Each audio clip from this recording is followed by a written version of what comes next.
dead sand dollars, usually looking gray to white in various stages of completeness. And you might want to take that home, rinse them with fresh water, and let them dry out in the sun. But otherwise, please don't collect the live sand dollars because they are living creatures and they do need to be back here in the sand to survive.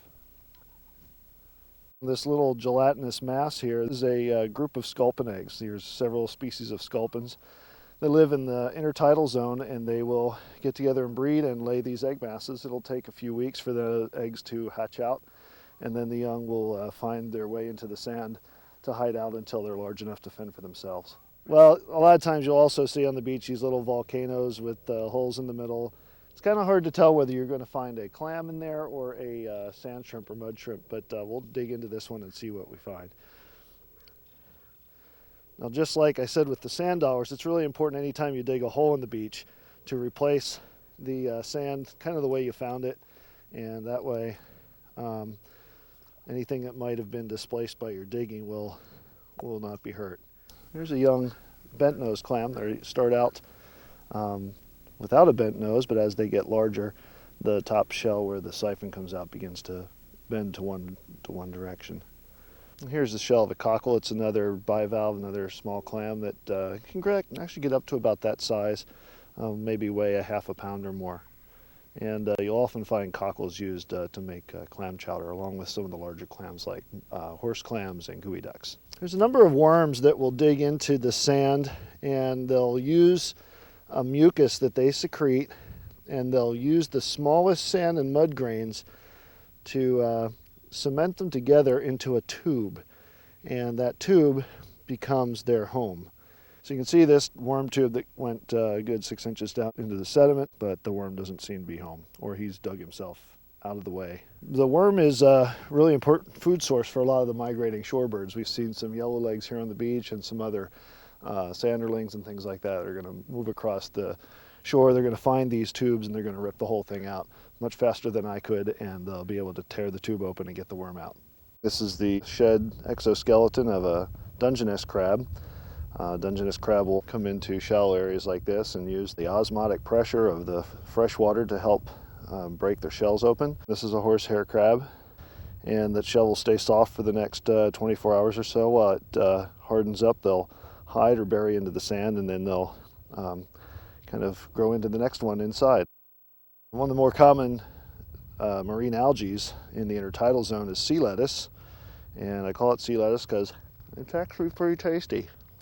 It's a little on the salty side, but a lot of folks will dry it and put it on salads. It's packed full of vitamins. If you got hungry on the beach and needed to survive, this will carry you for at least a day or two. This is laver, and this is one of the main ingredients in sushi. So all of these communities are connected, and they're happening right at this place at the highest tide line, where the interaction of the terrestrial environment and the marine environment are producing a really unique and special place.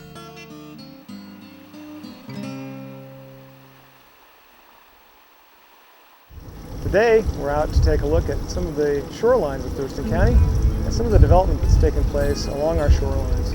What people need to consider when they're buying a piece of waterfront property or developing a piece of waterfront property is these sites are semi-unstable because of the existing geology. To remove the existing vegetation and plant a lawn, for instance, has a significant impact in terms of the stability of the top of that bluff. When people do this, oftentimes what they'll find is a portion of their property breaking off at the top and dropping down at the bottom.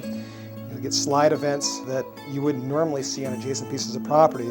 While grass is attractive, it does provide problems for marine bluff property owners. One of the problems is oversaturation, that it does require a certain amount of water to stay green. This can also add a lot of water into the soils, which could cause problems later on. The other thing is that people sometimes use chemical fertilizers on their lawns. Those can then run off, and that becomes a non-point source of pollution to the Puget Sound. We chose not to have a lawn because we enjoy the plants that bring in the wildlife, and it also keeps us from having to pay for the maintenance of a lawn and the chemicals, and gives us more time to enjoy the water. I think it's really important for me to make sure that I keep clean up after my pups' waste, and I always carry plastic bags because the fecal coliform. There's so many of us living here now, it's really important to clean up after our pets. One dog makes a big difference, and I can't just say, oh, well, one time doesn't matter, because it does matter. Everything matters. It's important to leave as much of the native vegetation in place and to site your home back far enough so that it's not in peril. We believe that area to be located behind the 2-to-1 slope of the marine bluff, and even further back is actually safer. Oftentimes, by moving it further back, you gain some elevation and you also gain some view. The native vegetation is very important. The roots grow well on these soils. They hold the soils together, and they're also drought tolerant since they've always been there. They're not going to be something that's going to require a great deal of maintenance. The other important thing is the amount of transpiration and the amount of water that they take up and take out is important in terms of maintaining the stability of the geology on the site. So it's important to leave as much of the native vegetation as possible. It's important to us when we build our house to build it far back from the beach and to leave the trees intact. We even have a tree in the deck. The trees are more than just protection in the winter and the summer. They help stabilize the bank. They help the water retention. They help filter out the water and clean it. And the trees provide a lot of the insects for the animals or the fish that live in the water. Also, the trees are a view for us. They're beautiful. They dance in the wind and they bring us harmony, and each tree has its own personality. We love to go down to the beach and look at a view of the Olympics, but the trees are part of this place and make it special. The other plant we see people using on waterfront property is English ivy. It's an invasive species. Not only does it take over areas, it also kills all the native species. So we'll see large trees being taken over by the English ivy and eventually dying. It also hides problems. Once the plant is in place, you don't really know what's going on underneath it. If there's cracking of the soil somewhere that might indicate some future slide activity, it will not be visible to the property owner. In several cases, I've seen hillsides of English ivy drop down to the beach because of the weight and the shallowness of the root system within the ivy. If you've got English ivy, you need to remove it in manageable sections and replant with erosion-controlled native plants that are more suitable to the site. It's important to prevent surface erosion by mulching the bare ground until the new plants are established. This used to be total ivy, and if I didn't know about ivy, it probably would take over. It would climb up these trees, it would go everywhere. And the thing about ivy is it becomes a monoculture and just takes over all the native plants. The local weed control specialist can help you get rid of ivy, but this is what I did in my situation. First of all, I got rid of the ivy by removing it from the trees. I just cut off the base, and then I went to the ground level and I just started pulling out, rolling it back and pulling it out, and some of it was really deep, so I had to really rip out the roots, and that was a little bit harder, but it was a good exercise and gave me more muscle strength, and it made me feel good to know that I'm helping the native plants in this area thrive. It's important to get the ivy totally out. I think once you get the hang of it, it's kind of fun. After we took the ivy out, it was important that we put something back in so that the ivy didn't come right back. So we planted native plants, and they provide food for the wildlife, and they also help stabilize the bank. And it's just wonderful watching the four seasons with the hummingbirds feeding off the current and the salmonberry and enjoying the native plants that belong here. People believe that the bulkhead will protect their marine bluff from a landslide. However, the bulkhead will not protect the upper bluff. It only protects the erosion at the toe. The upper bluff is still subject to a slide event, and this is often precipitated by the removal of vegetation and poor drainage methods on the property. Additional erosion could occur because of wind, freeze-thaw, and oversaturation of soils caused from the development itself on the upper part of the bluff. When the slide occurs, it either takes out the bulkhead by pushing it forward onto the beach and burying it, or just overtopping the structure that's at the toe of the slope.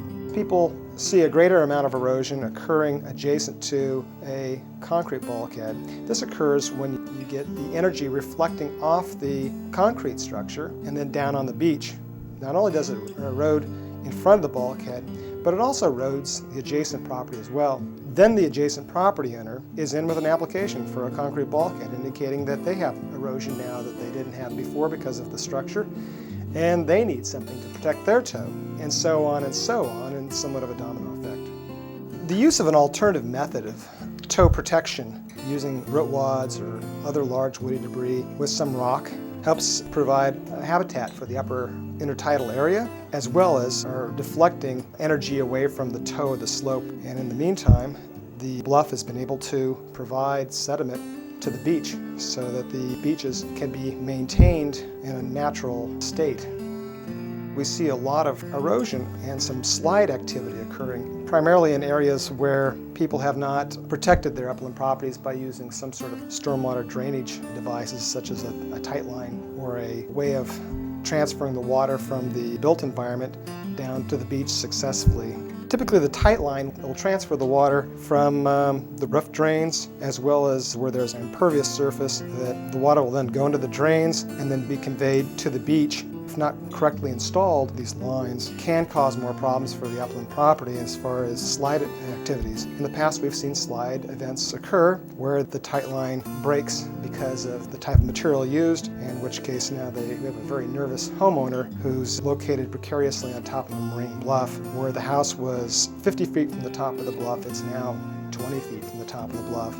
Once water's been placed into a tight line, it can move quite fast through the line down to the beach. That's why it's important to have a dissipator at the end. Oftentimes this can be like a wire mesh bag full of rocks, or can be some more organic method using woody debris and rocks together. It's important to dissipate the water to avoid the scouring away of sediments at the upper tidal zone that forage fish depend upon. People want access to the shoreline.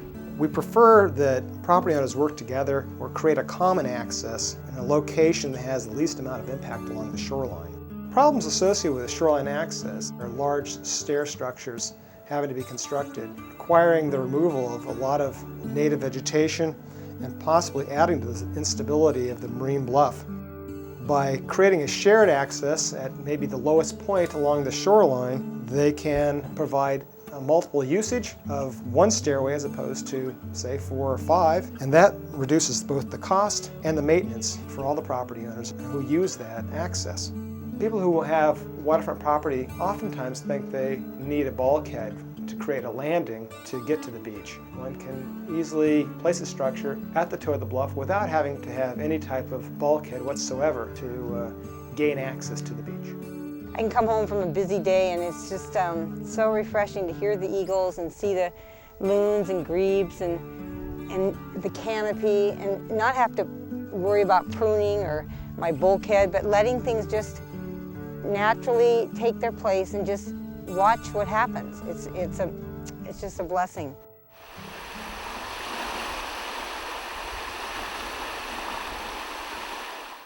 Maintaining trees along shorelines is critically important to protecting property. The trees' canopies intercept rainfall, and their roots remove water from the soil and transpire it back to the atmosphere. The roots also keep many layers of soil in place. All of these factors increase the stability of slopes with trees on them. Trees such as these have interconnectivity with their canopies and root systems.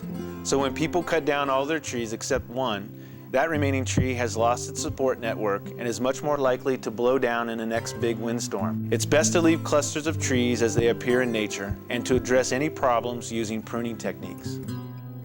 People usually top a tree because they want to open a view or because they're worried about the tree being dangerous. But topping is not the solution and can actually exacerbate the situations people are trying to improve. If a tree really is hazardous, then it should be removed or pruned by an arborist. Topping will just create an entry point for disease and hasten a tree's death, making it more of a hazard. Or the topping will encourage a tree to produce a bunch of weak branches, which can be very dangerous. If the tree isn't actually a hazard, but the residents want more peace of mind, selective pruning techniques can be used to remove poorly attached branches or reduce the tree's wind sail potential. If you want to open a view, there are several pruning techniques an International Society of Arboriculture certified arborist can use. Topping can actually cause more obstructions of your view because the tree will try to replace its lost canopy with vigorous new growth right below the topping wound. And in fact, this growth will actually be bushier than what was there in the first place. Let's look at some types of selective pruning that can open views and reduce wind sail. Behind me we have very good examples of crown raising or skirting. This is where they actually remove the lower portion of the canopy of the tree, and it works very well opening up a view past the trunk to